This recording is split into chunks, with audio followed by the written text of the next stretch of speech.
और जम्मू कश्मीर कांग्रेस के सदर वकार रसूलवानी ने कहा कि कांग्रेस पार्टी ने 370 के तहत खुसूसी दर्जा दिया था, जैसा कि सुप्रीम कोर्ट ने कहा था कि यह जंग के वक्त में एक आर्जी इंतजाम था। वकार रसूलवानी ने कहा कि जम्मू कश्मीर के लोगों के लिए जमीन और मुलाजमत के हुकूक के तहफ़्फ़ुज़ के लिए उनकी लड़ाई जारी रहेगी।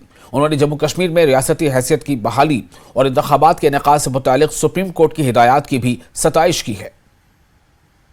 सुप्रीम कोर्ट ने कहा कि वार टाइम में दिया गया था, तो मैं ये कहूँगा कि हम फख्र से कहते हैं कि 370 कांग्रेस की तरफ से दिया गया था और बीजेपी की एक लॉन्ग स्ट्रेटजी रही कि इसको हटाया जाए।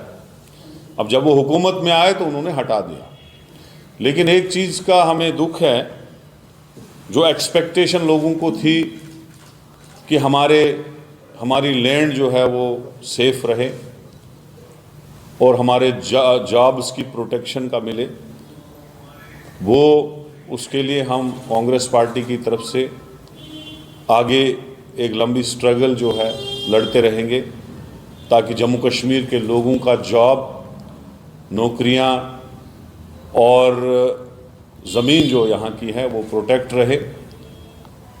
हमें यकीन है और उम्मीद है कि आगे जो पार्लियामेंट के इलेक्शन होंगे, इंडिया अलायंस की सरकार बनेगी और हमारी पूरी प्रयास होगा कि जॉब और ज़मीन की जो है प्रोटेक्शन वो रहे।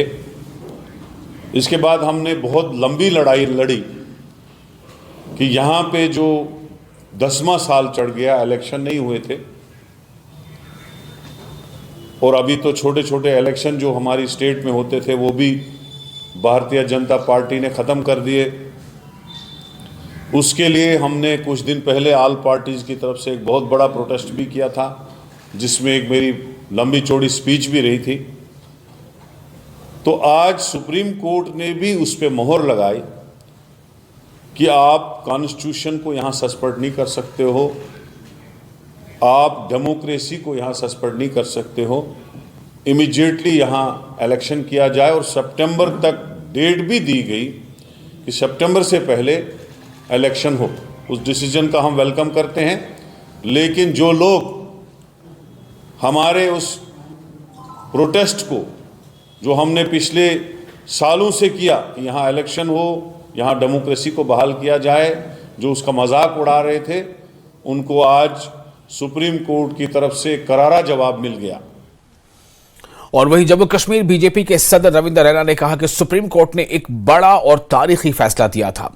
रविंद्र रैना ने कहा कि हम सब जानते हैं कि बहुत सी बिरादरियों और तबकों को नजरअंदाज किया गया और इनके साथ इम्तियाजी सलूक किया गया, लेकिन अब इन्हें भी तमाम फवायद हासिल होंगे। इन्होंने कहा कि एक भारत श्रेष्ठ भारत के तस्वुर की तायद हो गई है।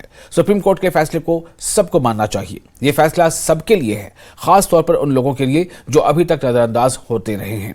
रैना ने कहा कि अब इन्हें उम्मीद है कि आर्टिकल 370 पर तमाम सियासत खत्म हो जाएगी।